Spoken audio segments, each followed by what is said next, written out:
আসসালামু আলাইকুম ওয়া রাহমাতুল্লাহি ওয়া বারাকাতুহু। আজকে আমরা শিখব ঋণ থেকে মুক্তি পাওয়ার দোয়া।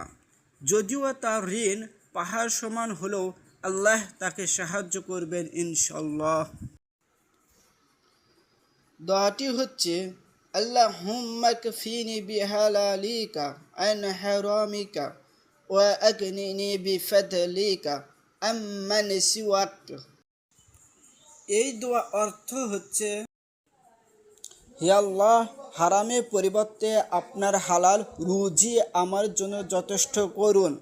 আপনাকে ছাড়া আমাকে কারো মুখাপেক্ষী করবেন না এবং আপনার অনুগ্রহ দ্বারা আমাকে সচ্ছলতা দান করুন। হযরত আলী রাদিয়াল্লাহু তাআলা আনহু বলেছেন, রাসূলুল্লাহ সাল্লাল্লাহু আলাইহি ওয়াসাল্লাম ঋণ থেকে মুক্তি পাওয়ার জন্য এই দোয়াটি শিক্ষা দিতেন। তাই আমরা এই দোয়াটি প্রতিদিন পড়ার চেষ্টা করব ইনশাআল্লাহ।